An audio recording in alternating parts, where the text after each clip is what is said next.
Hello, everyone. Tonight we are standing in the middle of a cold kitchen, fluorescent light buzzing faintly above, as unpaid bills sit like unwanted guests on the table. My hands are trembling, not from the winter chill, but from everything crashing down at once. I haven't eaten properly in 2 days. The job I loved is gone. My body, once vibrant and full of motion, is now weighed down by exhaustion and the after effects of illness. My phone is silent, except for his last message. I think I need space. That was 3 weeks ago. He never returned. So before you get comfortable, take a moment to like the video and subscribe, but only if you really like what I do here. And in the comments, let me know where and when you're listening to this. Morning, late night, rainy afternoon? I'd love to know. I want you to picture this with me. A chipped coffee mug, a worn-out couch, and me, knees to my chest, wondering how I ended up here. You know that moment when silence becomes a scream? That's where I was. You see, betrayal doesn't always come with yelling or slammed doors. Sometimes, it's just someone quietly choosing to leave when you need them the most. When you've given them everything, your energy, your secrets, your trust, and they walk out as if none of it mattered. That's what happened to me. He didn't yell, he didn't fight, he just left. And what hurt the most wasn't the absence, it was how little effort it took him to erase me. I lay on the floor for hours after that, not moving, not crying, just stunned. I replayed every conversation, every look, every moment, trying to find the sign, the shift, the clue that this was coming. But the truth is, I'd been so busy holding everything together that I didn't notice he'd stopped holding me. He left at the exact moment I needed someone the most. I had just come back from the hospital after a minor but terrifying health scare. He didn't even show up. I remember texting him from the waiting room, IV in my arm, feeling dizzy from dehydration and panic. Please come. He replied an hour later, can't, at work. And that was it. After I got home, I thought maybe we'd talk. Maybe he'd realize how distant he'd been. But no. He had already made his exit plan. I was just the last to know. Do you know what it feels like to be someone's afterthought? Their expired responsibility? I used to think love meant staying when it's hard. He thought it meant staying when it's easy. The night he left, I stood by the window for hours. I watched the streetlights blink in quiet patterns. I watched neighbors come home, kids laugh, dogs bark.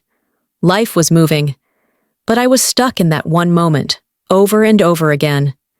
The world didn't pause for my heartbreak. It just kept turning.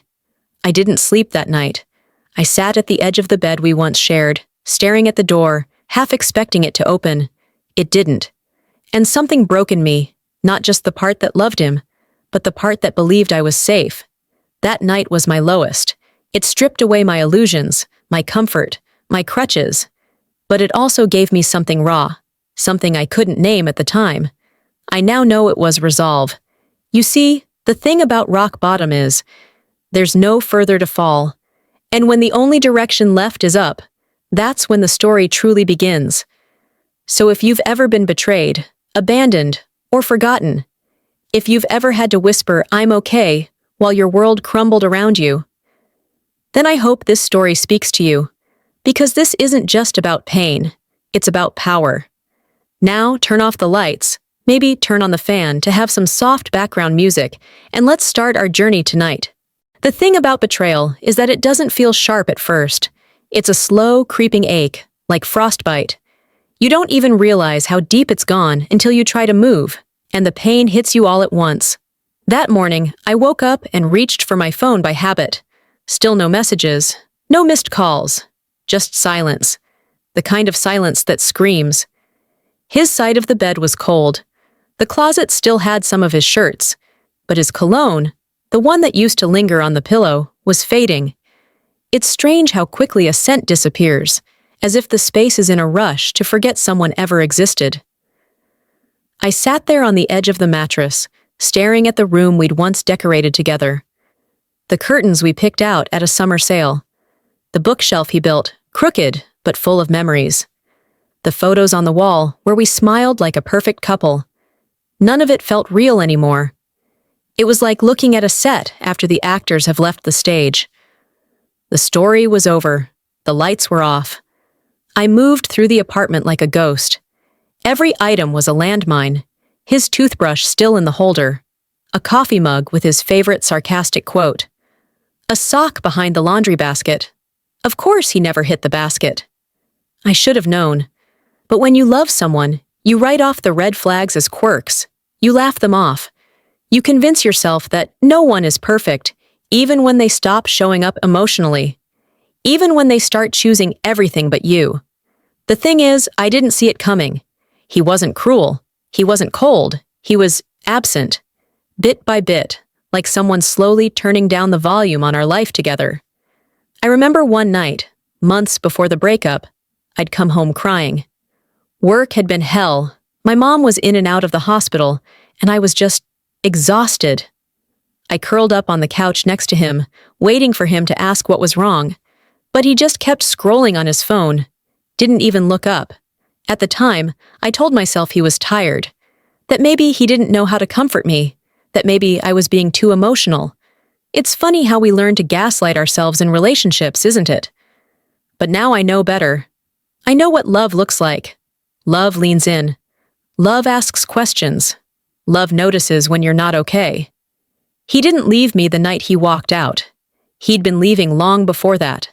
Quietly, consistently, piece by piece. And still, I held on. Why? Because I believed in him. Because I remembered who he was at the beginning. Because I was afraid of starting over. Because deep down, I didn't want to admit that I'd given my heart to someone who didn't deserve it. You don't realize how much you've shrunk until the person keeping you small finally steps away. That morning, I made coffee for one. I sat by the window in my oversized hoodie, hands wrapped around the warm mug, and I finally let myself cry. Not just for him, but for the version of me who begged to be loved properly. And that's when the truth landed. He didn't just leave me. He abandoned the version of me that needed someone the most. I was unemployed, still recovering from a medical scare. My family was far away. I had nothing left to offer, at least not the kind of things people post about online. No big salary, no exciting adventures, just survival. And he left. It wasn't about falling out of love. It wasn't about incompatibility. It was about convenience. When I had nothing left to give, he left. That realization changed something in me. It wasn't instant, but it planted a seed. A small burning thought. If I survive this, I will never beg for love again. I looked around the apartment, our apartment, and saw it for what it really was. A stage set for someone else's comfort. A life built for two, but carried by one. And now, the weight was gone. So I started with the smallest thing. I packed away his things. Not angrily, not tearfully, just quietly. A box labeled with his name. A text sent, "Your things are in the front closet. You can get them anytime." No response. Fine. Next, I cleaned. I opened windows. I let the cold air in. I changed the sheets. I threw away the old toothbrush. I removed every photo that had us smiling in a frame. It was like erasing a ghost. But the room felt lighter. And for the first time in weeks, I didn't feel like I was drowning. Grief is strange. It's heavy until suddenly it isn't. Not because it's gone, but because you've decided to stop carrying what isn't yours. He left me when I was sick, broke, and scared. But I was still here, still breathing, still standing. And I realized, maybe he didn't break me. Maybe he freed me. The days that followed were quiet, but not in the haunting way they had been before. This time, the silence felt like space, like possibility, like breathing room. I didn't have a job yet. My savings were running low. And emotionally, I was still on shaky ground. But something had shifted. I no longer waited for a text that would never come. I wasn't holding my breath anymore. One night, after washing the dishes and folding a pile of clean towels, I sat on the living room floor and pulled out a notebook I hadn't touched in months. It was originally meant to be a gratitude journal, back when life still felt easy. The first few pages had bubbly entries: sunset on the balcony with him, promotion at work, his surprise dinner on my birthday. Now I turned to a blank page and stared at it for a long time. What do you write when your world has fallen apart? That's when the words came, slow, shaky, but honest. I am still here. I wrote it 3 times. Not because I didn't believe it, but because I needed to remind myself that survival in itself was something to be proud of. Then, I started writing what I wanted. Not revenge, not explanations, just what I needed. A job that paid the bills, a place that felt like home, friendships that nurtured me, peace, real, unshakable peace, and above all, the strength to never again beg someone to choose me. That journal became my lifeline. Every night I wrote in it, not long entries, just a sentence or two, a thought, a hope, a reminder.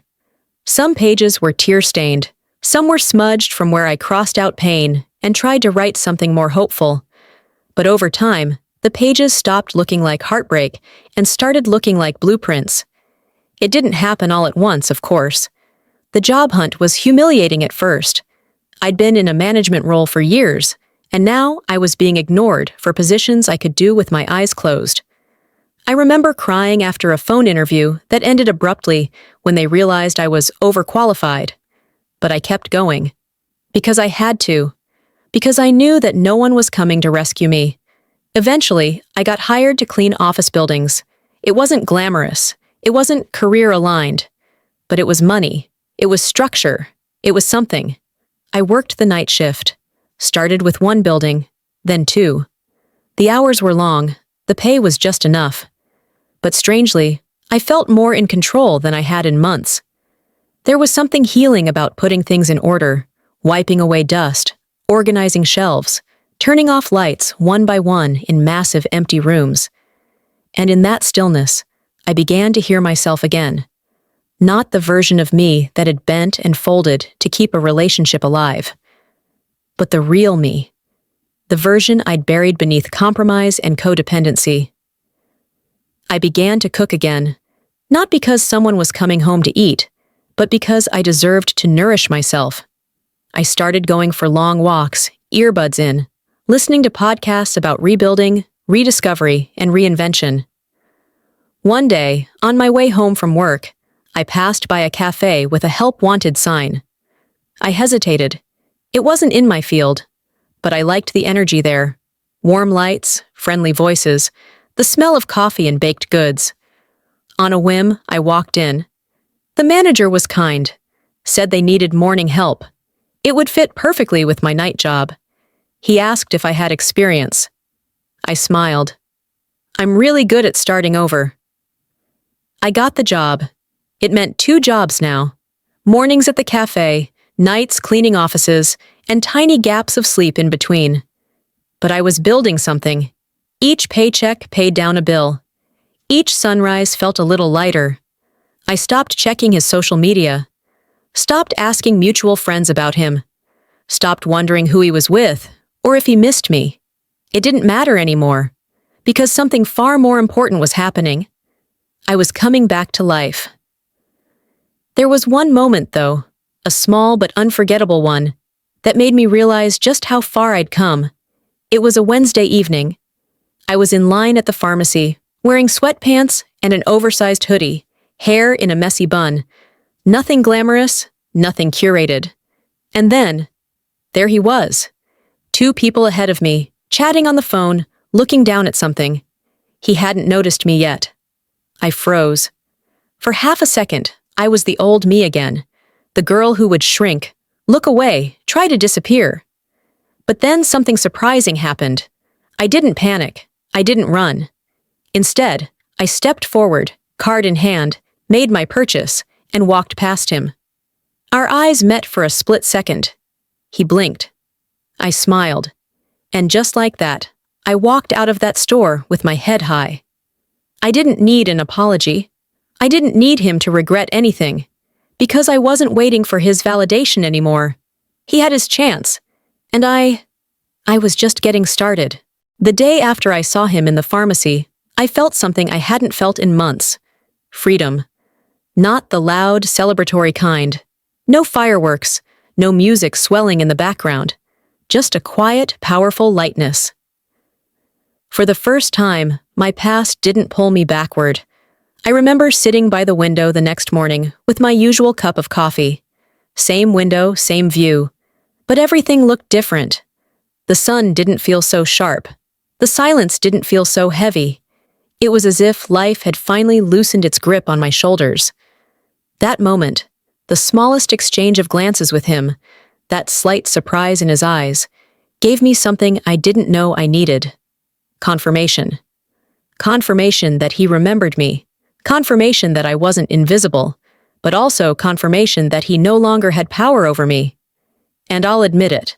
A small part of me hoped he was wondering how I was doing, but a larger part of me didn't care anymore. I had worked hard for that. From the outside, my life still looked modest. I still shared a small apartment with thin walls and creaky floors. I still rotated between 2 jobs, barely making enough to save anything. I still had nights where I came home and collapsed on the couch without taking off my shoes. But internally, everything was different.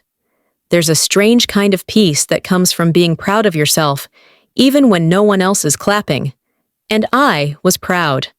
Not of the glow-up, not of the strength. It wasn't about image. I was proud that I kept going, that I didn't let his betrayal be my ending. By now, I had my routines. Mornings were fast-paced and chaotic at the cafe, but I loved the rhythm of it. The regulars knew my name. I memorized their orders. A grumpy old man started bringing me crossword puzzles. A teenager who barely spoke at first now asked me about books. Nights were quieter, spent alone in big office buildings, where I had time to think and plan. Sometimes I listened to music. Sometimes I talked to myself, practicing conversations I'd probably never have. One night, while mopping the floors of a law firm's lobby, I found a discarded magazine in the waiting area.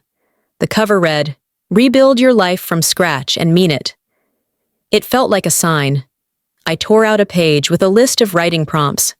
What do you want to be known for? What's one thing you've survived that made you stronger? What would your younger self be proud of? Later, at home, I opened my journal and answered every single question. It took hours. I cried halfway through, but by the end, I realized something life-altering. I didn't want to go back to who I was before, not even a little. Before the heartbreak, I was safe but small. I was in love but quietly diminishing. I gave and gave, thinking that made me valuable. Now I understood. Value isn't in how much you give, but in how much of yourself you keep. It was time to start reclaiming my voice. So I made a decision. I was going to tell my story.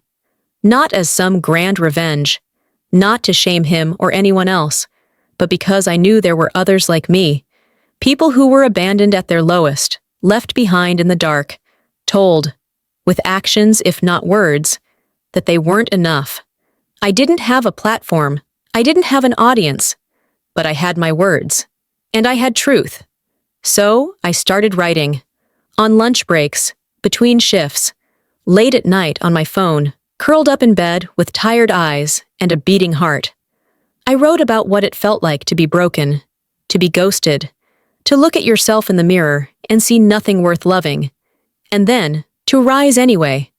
It wasn't polished, it wasn't perfect, but it was mine.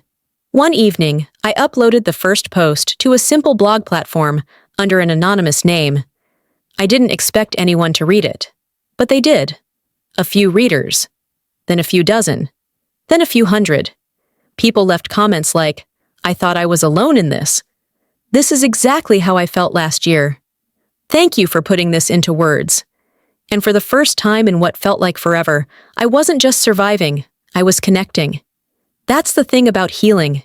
It often happens in quiet corners, in unexpected places, with people you've never met. It doesn't erase the pain. It doesn't mean you forget. But it transforms you. My story was no longer about him. It was about me, about how I fell, how I stayed down too long, and how, inch by inch, I stood back up. Every story I shared made me stronger. And even though I was still juggling 2 jobs and living paycheck to paycheck, I finally felt rich because I had my voice. I had my peace. And I was no longer afraid of being alone. It was a Saturday morning when I first heard someone mention his name again. I was behind the counter at the cafe, wiping down the espresso machine, half listening to a conversation between 2 women seated by the window. Their voices were low, but I caught it clearly. "He's dating that girl from marketing now. You know, the one with the car lease drama?" Laughter. "He's always trading up, isn't he?" I froze, my cloth still in hand. I didn't turn around, didn't react. But inside, my chest buzzed with that old familiar ache. It wasn't jealousy, not even hurt. It was recognition.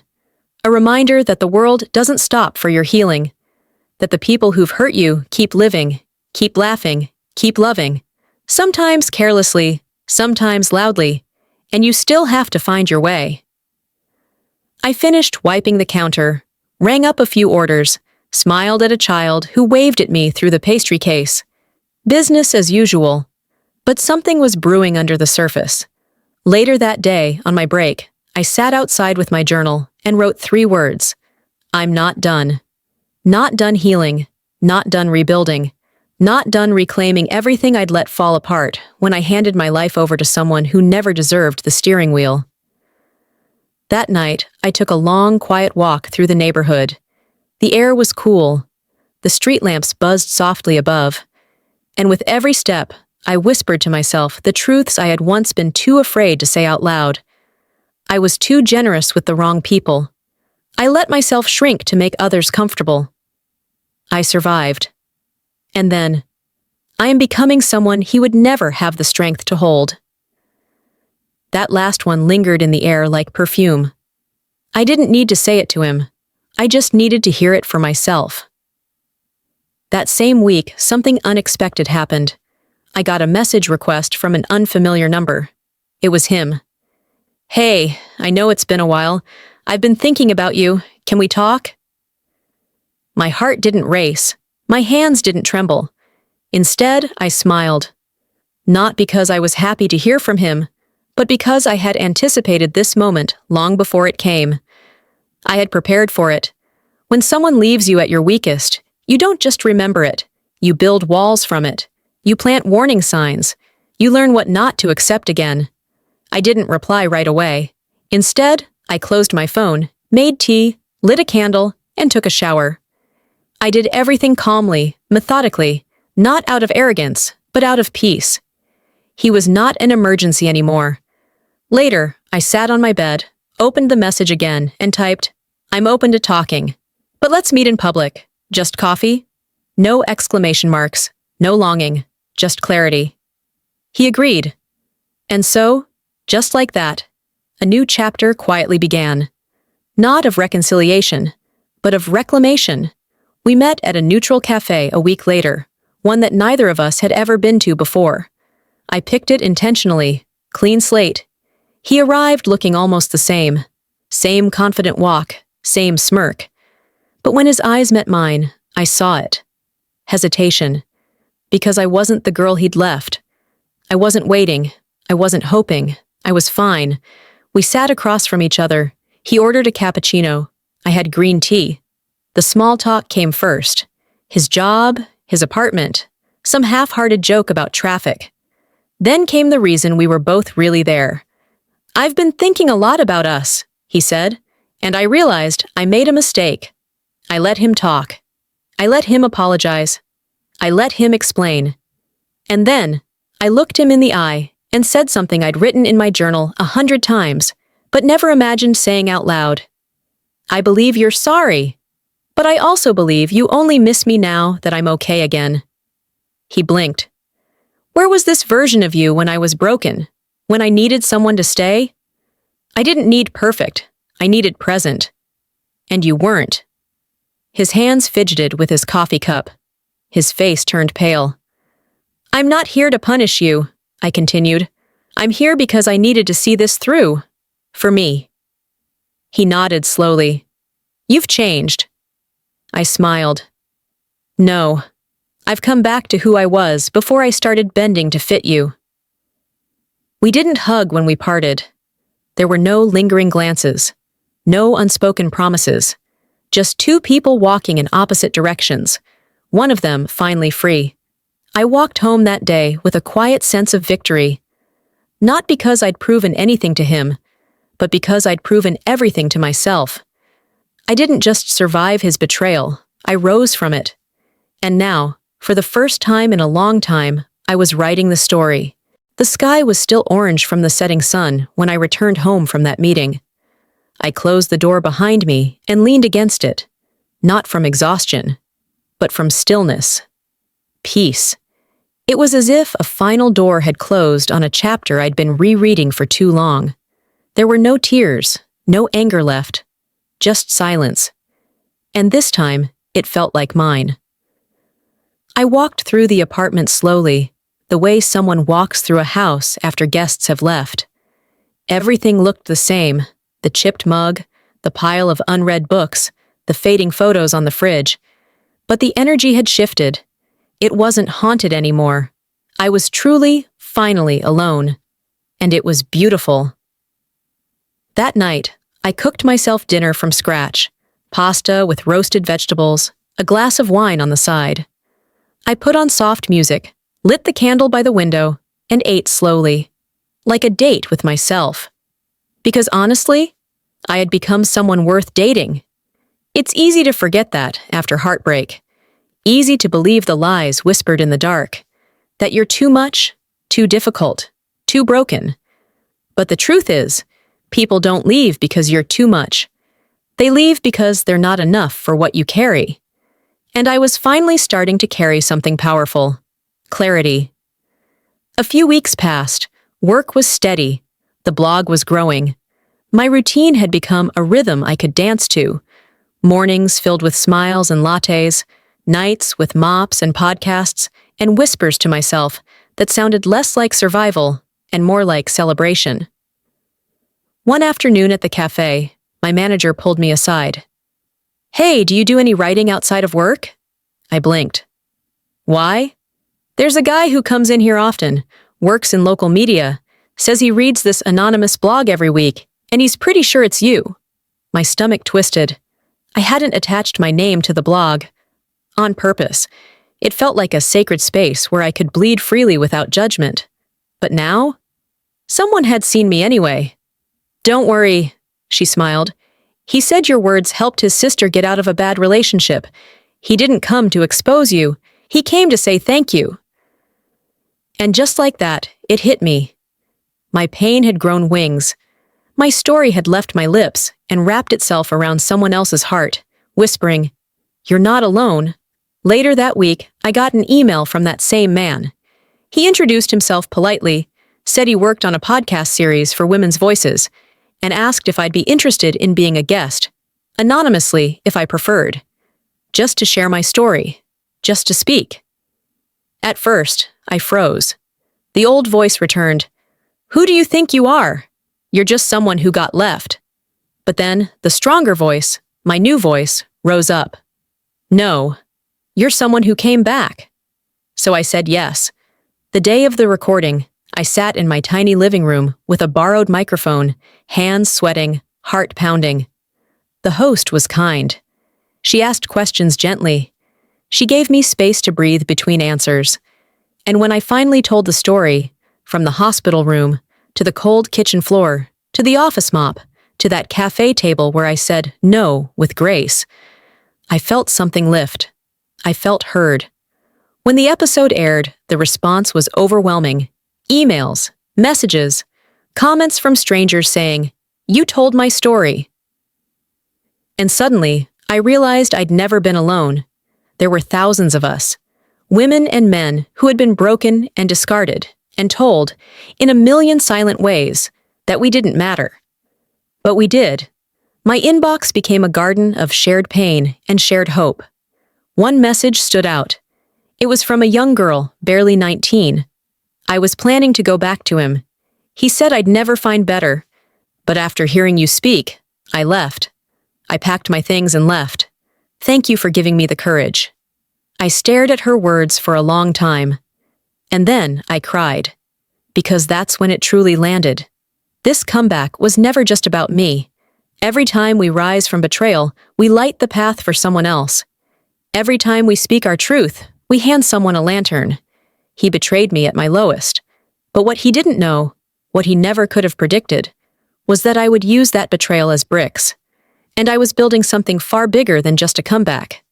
I was building a voice, a platform, a movement. And the foundation was made of every piece of myself I had once thought was broken. I began to realize something about life. The deepest betrayals, the most painful endings, they're not just detours. Sometimes they're redirections to a version of yourself you would have never met otherwise. A few weeks after the podcast aired, I received another email, this time from a local women's shelter. They had heard the episode and wanted to know if I'd be open to speaking at one of their support groups. I hesitated. I'd always written from a place of privacy, behind a screen, behind a name that wasn't mine. But this was real. This was face-to-face with women who were living pieces of my past. But deep inside, I knew the answer. Yes. So that Friday evening, I stood in a small room with mismatched chairs, lukewarm tea in paper cups, and a dozen women who had every reason to never trust again. Some were bruised, emotionally, physically. Some stared at the floor. Some folded their arms tightly across their chests. I told my story. Slowly, honestly, not as a perfect heroine, but as a woman who had once been left on the floor and eventually stood up again. I told them about the betrayal, the silence, the nights I begged the universe to make it make sense. And then I told them about the mop, the cafe, the journal, the first time I said no and actually meant it. One woman, probably in her 50s, raised her hand quietly. "Do you ever miss him?" she asked. The question sat heavy in the air. I didn't rush my answer. "Sometimes," I said, "but not him. I miss the idea of him, the version of him I hoped he'd be." Heads nodded.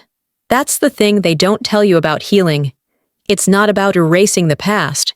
It's about seeing it clearly and choosing to walk forward anyway.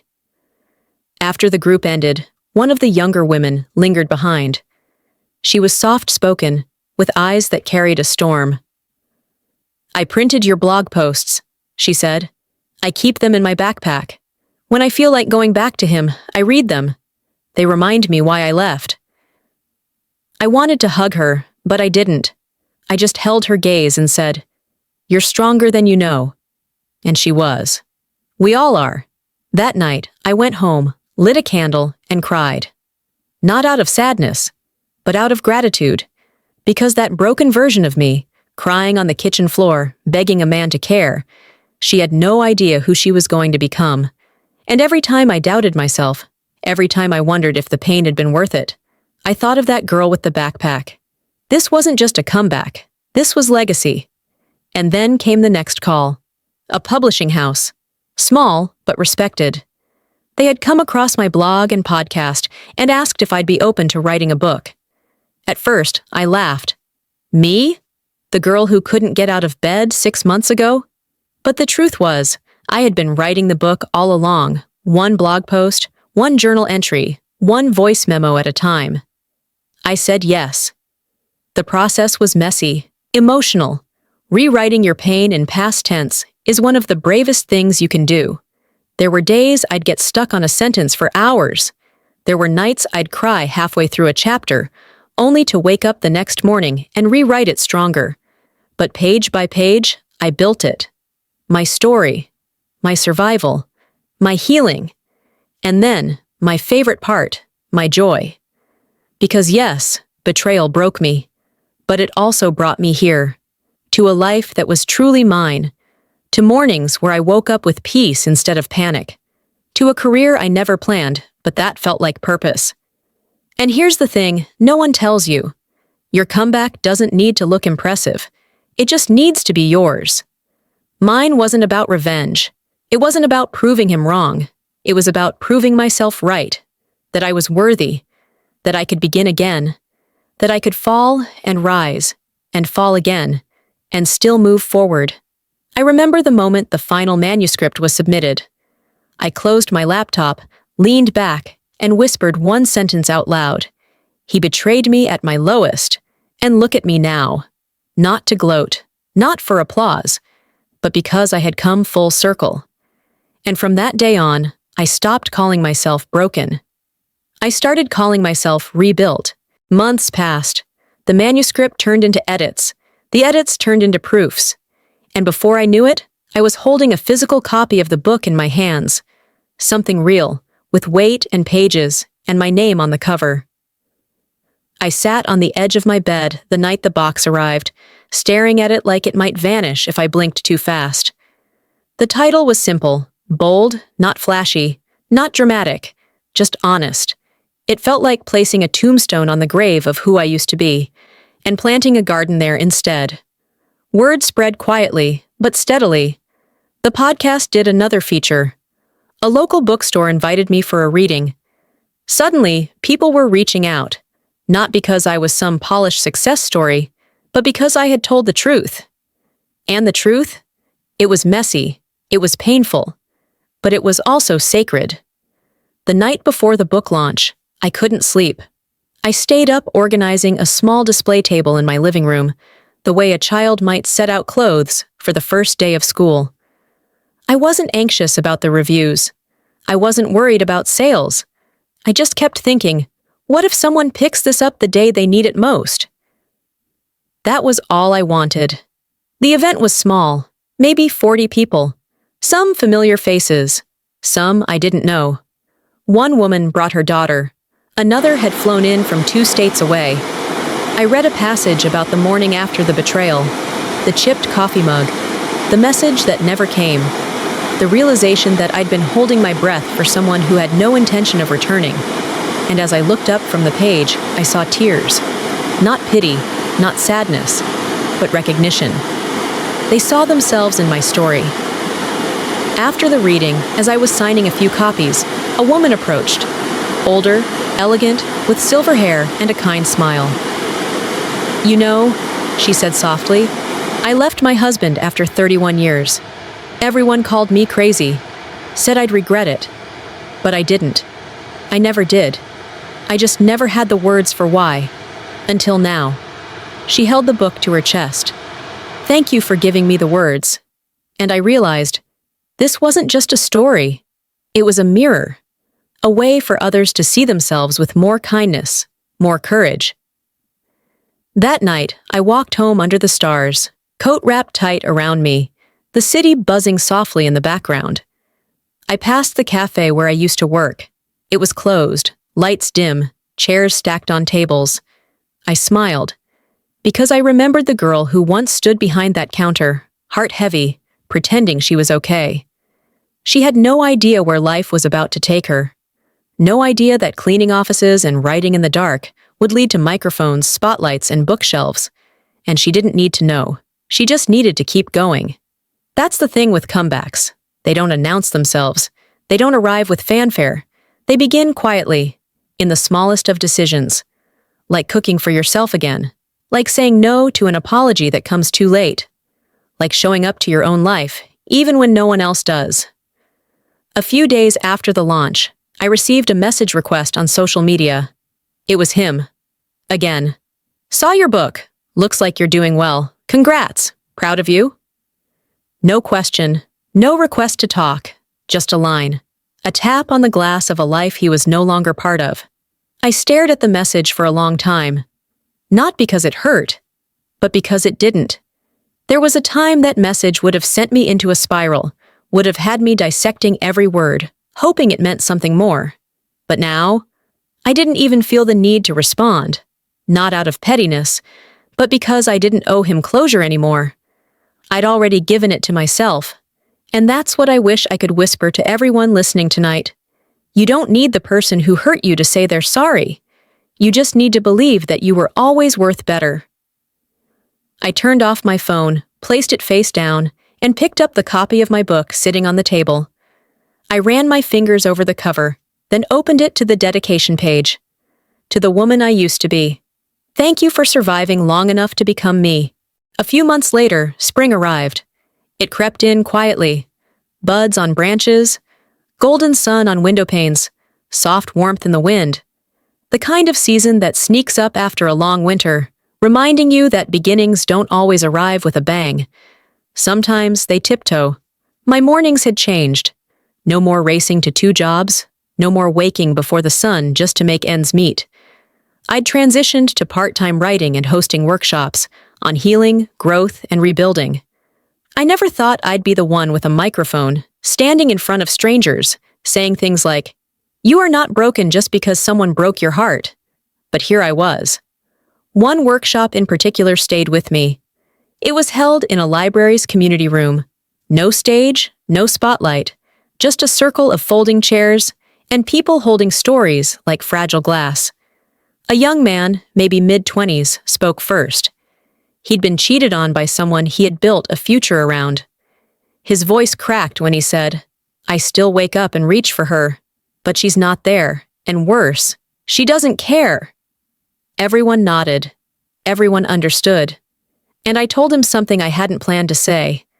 The moment you realize someone doesn't care is painful, but the moment you stop needing them to is powerful. He cried. We all did. Because that's what healing looks like. Not pretending you're fine, but showing up anyway. Not having the perfect comeback, but having any comeback at all. After the session, I stayed behind to help stack the chairs. One woman lingered, arms crossed tightly.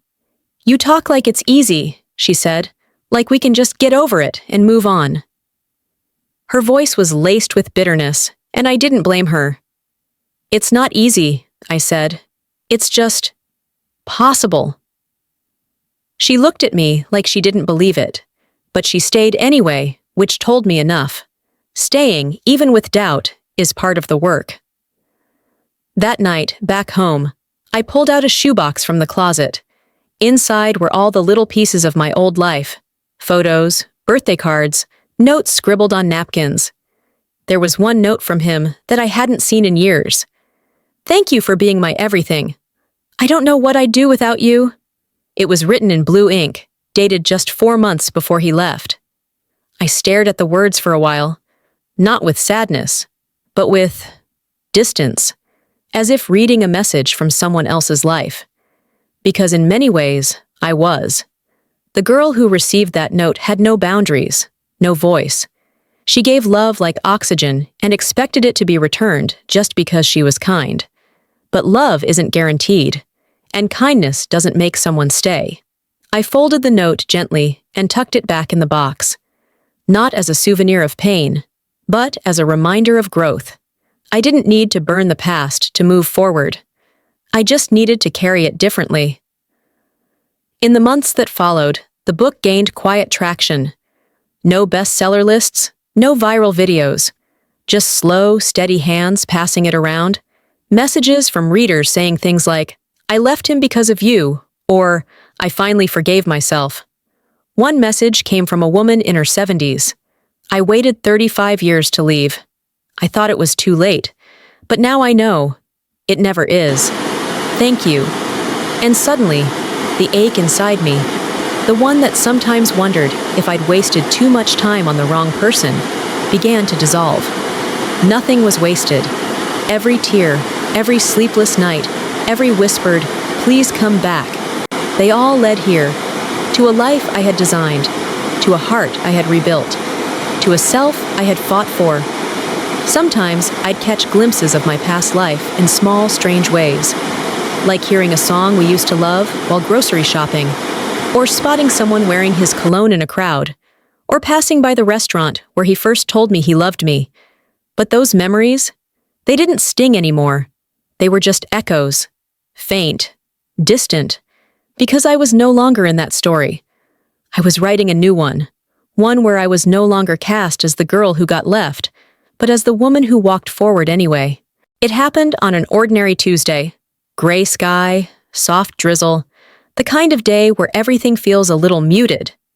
I was walking home from the bookstore, umbrella in one hand, a bag of groceries in the other, when my phone buzzed. I glanced at the screen. A number I didn't recognize. For a moment, I thought of ignoring it, but something told me to answer. Hello? A pause. Then a familiar voice. It's me. I stopped walking. He didn't have to say his name. I knew. It had been over a year since our last conversation.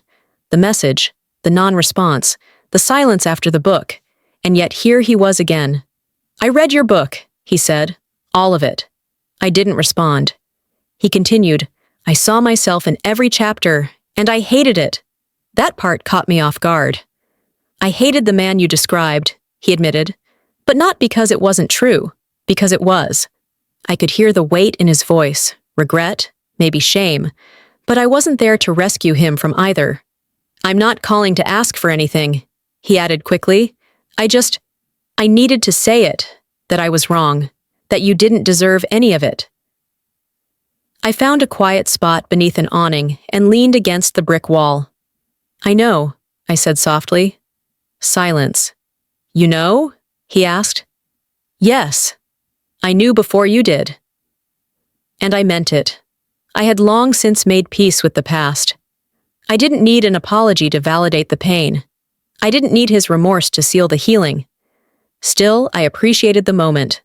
Not for closure, but for confirmation. That I hadn't imagined the depth of what I'd lived through. That it wasn't just a chapter in a book, but a truth that had finally been acknowledged by the person who wrote it with me. I'm glad you're doing well, he said. I am, I replied. And I smiled as I said it, because it was true. Deeply, fully, quietly true. We ended the call shortly after. No promises. No, maybe someday. Just a final pause, and a goodbye that held no sorrow. I stood there for a moment longer, letting the drizzle touch my face, letting the cold wind wrap around me. And then I walked home. That evening, I lit a candle on my windowsill and opened my laptop. I had a newsletter to write, a weekly letter to thousands of subscribers who had come to expect not inspiration, but honesty. I told them about the phone call, vaguely, about how healing sometimes comes full circle in the most unexpected of ways. I ended it with this. He finally said he was sorry. But the truth is, I didn't need to hear it. I'd already done the hard work. Not of forgiving him, but of forgiving myself, for staying too long, for loving too much, for believing that my softness was a weakness. Now I know better. Now I am better. The responses poured in. Messages from women who hadn't yet received that apology, but felt seen. Messages from men who had been the ones to walk away and were just beginning to understand the damage. Messages from people who were somewhere in the middle, still healing, still raw, but hopeful. That's the thing about stories. Once you release them, they don't belong to just you anymore. They ripple outward. They land in hearts you'll never meet. They stir up tears, courage, and change. And in that moment, I felt something bigger than closure. I felt peace. Not the kind that whispers, it's over, but the kind that declares, it began with pain, but it didn't end there. Later that night, as I crawled into bed, I pulled the covers up to my chin and stared at the ceiling for a while. No racing thoughts, no grief, just quiet. I whispered to the dark, thank you for leaving, not because I wanted to revisit the hurt, but because I finally understood. His absence created the space where I found myself. Autumn rolled in gently, with leaves like rust-colored confetti drifting across the sidewalks and the smell of cinnamon sneaking into cafes. Life had settled into a kind of steady rhythm, peaceful, quiet, almost soft to the touch. But this wasn't the quiet of loneliness anymore.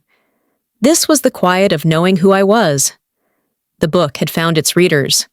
The podcast interviews continued.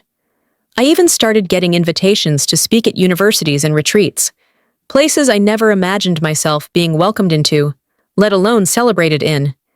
And yet, despite all the outward progress, something inside me still felt unfinished. Not broken, just waiting. One Saturday afternoon, I was at a community event, a book fair held in the city park. Booths lined the walkways, each with authors and storytellers sharing their words. I had my little setup under a canopy, a stack of my books, a hand-painted sign that read, "You're not alone, not ever." I wasn't expecting much that day. My table was modest, and I didn't have a following the way other authors did.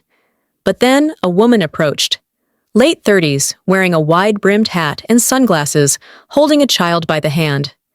She didn't say anything at first, just picked up the book and flipped through it quietly.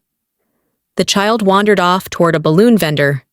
I smiled, ready to introduce myself.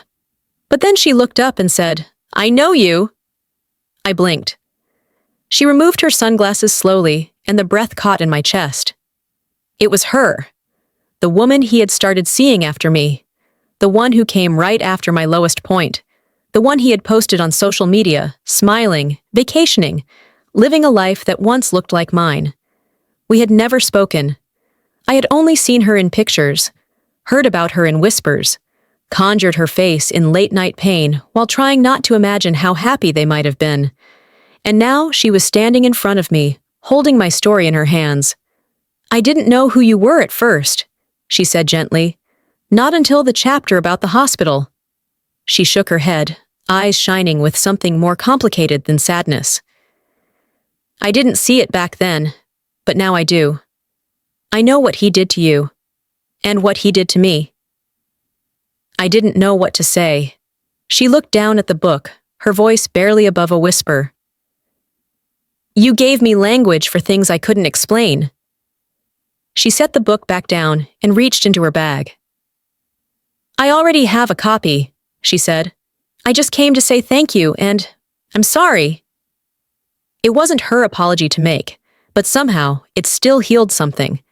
"I used to hate you," I admitted, a little stunned at my own words. Her eyes widened slightly, then softened. "I know," she said. "I think I hated me too."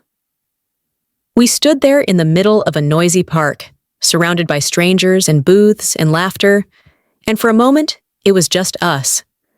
Two women who had loved the same man and carried the same wounds. Only now we were both out. She looked over at her daughter, now holding a balloon shaped like a butterfly. "I left 2 years ago," she said. "It got worse, then worse again, until I realized I wasn't the problem." I nodded. "You never were." She smiled, sad but strong. "I hope we both keep building better lives." And then, just like that, she walked away. I watched her go, her daughter skipping ahead, a ribbon trailing from the balloon, and I whispered, to no one in particular, "We already are." That evening, I returned home and sat by the window as the sun dipped behind the rooftops. The candle flickered on the table. I poured a cup of tea and let myself feel every emotion that had moved through me that day. Gratitude, relief, grief, maybe, but softened now, healed at the edges. It struck me then how full circle life can be.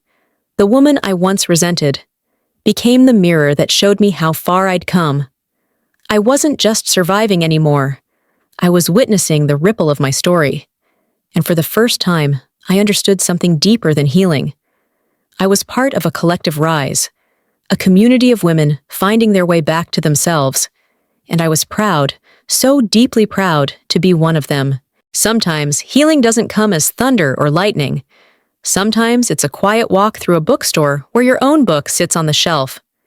That happened to me on a Sunday afternoon. I wasn't planning on stopping by. I was just running errands, picking up groceries, walking with a playlist humming softly in my ears. But something pulled me in. A sign outside the store that said, "Find the story that speaks to you." I laughed under my breath. I had already written mine. Still, I stepped inside. And there it was. Third shelf, eye level. My name, my story. A bright post-it note on the cover that read, "Staff pick, raw, powerful, necessary." I stood there staring at it, not with ego, but with awe. Not long ago, I had stared at blank pages, wondering if my pain had any value. Now it was bound in paper, under soft lighting, waiting for someone else who needed it. I wasn't sure how long I stood there, long enough that a young woman nearby noticed and smiled. "You've read that one?" she asked, pulling a copy down. I looked at her, soft features, gentle eyes, a hesitant voice. "Yes," I said. "It changed me." She laughed lightly. "That's what I'm hoping for." She didn't recognize me, didn't know I was the one who'd written it, and I didn't correct her, because the story didn't belong to me anymore. It belonged to everyone who ever whispered, "I don't know how to begin again." After she left, I walked home slowly. Leaves crunched beneath my boots. The sky was soft with dusk, and in my chest there was a stillness I hadn't known in years. Later that evening, I sat down to write a letter, not for publication, not for anyone else to read, just for him. I never sent it. I didn't need to, but I wrote it for the younger version of myself who still deserved to be heard. Dear you, you may never read this, you may never care to, but I need to say it anyway. Thank you for leaving, for showing me exactly who you were, for making space in my life for something better. For me. You didn't break me, you revealed me. And while you were busy running toward your next distraction, I was slowly walking back to myself. You taught me what love isn't, and because of that, I've learned what love is. Love is consistent. Love is showing up. Love is not leaving when things get heavy. So no, I don't hate you. I don't wish you pain. I wish you healing. I wish you growth. But more than anything, I'm glad you're not part of my story anymore. Me, after writing the letter, I placed it in the journal where I had first written, "I'm still here." That sentence had marked my rock bottom. This letter marked my freedom. The next morning, I woke up to a message from a reader. It was simple. "I read your book last night. I left this morning. Thank you." I sat there, holding my phone, heart full, and I realized, every time I chose myself, every time I turned my pain into pages, I wasn't just building a life. I was building a map for every woman who came after me. And somewhere in the quiet, I knew this wasn't a comeback anymore. It was a beginning. There's something powerful about walking into a room where no one knows who you were, only who you are now. I experienced that when I was invited to speak at a women's leadership retreat in the mountains. It wasn't my usual crowd. These were CEOs, entrepreneurs, visionaries, women with impressive resumes, bold lipstick, and the kind of presence that fills a room before they even speak. I almost didn't go. Part of me still whispered that old lie. You don't belong here. But I'd come too far to listen to that voice now. So I packed my suitcase, stood in front of my mirror, and reminded myself, you've earned your place, not in spite of what you've been through, but because of it. The retreat was held in a lodge tucked between pines and fog, the air cool and clean, like possibility. Everyone wore name tags and carried notebooks, and when I introduced myself, I kept it simple. I'm a writer, and once, I was a woman who got left. That got a few smiles, a few nods. The theme that weekend was resilience. Each speaker told their story. Some spoke of businesses that failed before they soared. Others shared about divorce, illness, bankruptcy. And when it was my turn, I stood before the group, not with a rehearsed speech, but with a heart that had been tested and found whole. I told them about the kitchen floor, about the cleaning job, about the blog that became a book, about the silent strength of choosing yourself. I ended with this. We talk a lot about bouncing back. But what if we're not meant to bounce back? What if we're meant to rise? Differently, stronger, more ourselves than ever before. The room was still. Then came applause. Not thunderous, not performative, but genuine, deep, like exhalation. Afterward, during a fireside gathering, one of the women sat beside me. Older, a quiet kind of powerful. You know, she said, when you first spoke, I thought, she's young. What could she possibly know about loss? But by the end, I realized we've all been on the floor at some point. We all have. It's not about age or income or job titles. It's about pain and what we choose to build from it. Back home, I reflected on the retreat as I unpacked my bag. In one pocket, I found a small card a woman had slipped into my hand before leaving. Your story is proof that we don't have to be extraordinary to be powerful. We just have to be honest. Thank you, I placed it on my desk, beside a framed quote I'd printed months earlier. She remembered who she was, and the game changed. That quote had once been aspirational. Now it felt like a mirror. Over the next few weeks, more doors opened. A publishing offer for a second book. A message from a producer about adapting my story into a limited podcast series. And a scholarship fund created in my name by a domestic violence nonprofit to help women transition into new lives after leaving toxic homes. But the best moment? A letter from my mother. We had spoken over the years, of course, but our relationship had always been strained. She never quite understood my choices, my writing, my vulnerability. Until now. Her letter was handwritten. I read every page. I cried when you described your lowest moment. Not because I pitied you, but because I realized I never told you how proud I am. I'm telling you now.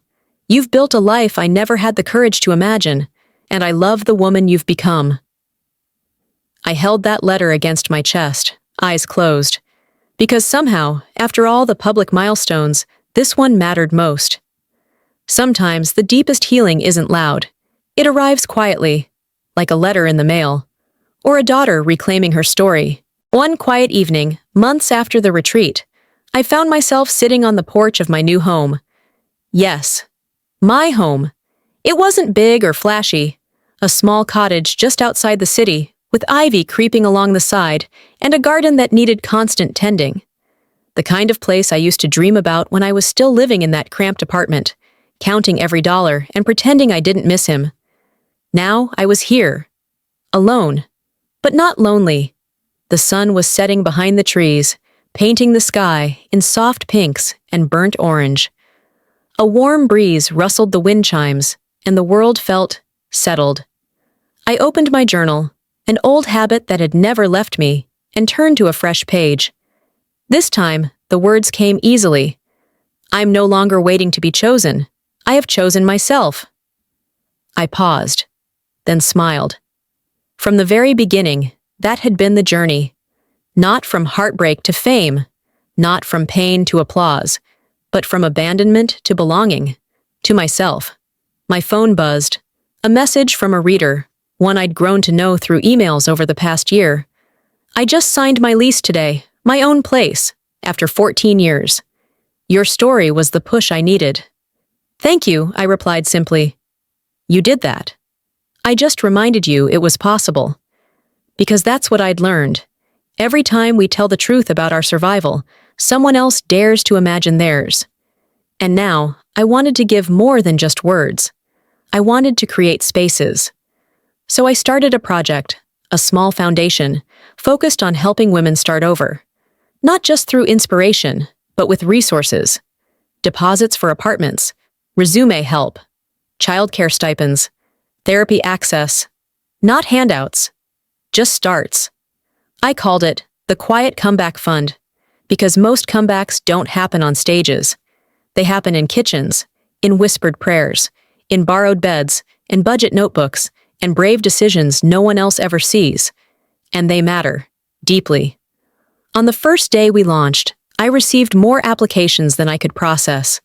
Stories like mine, stories so much harder than mine, but all threaded with the same quiet ache. I don't want to go back. I just don't know how to begin. And I whispered, let me help you find the first brick. Because I remembered that version of me.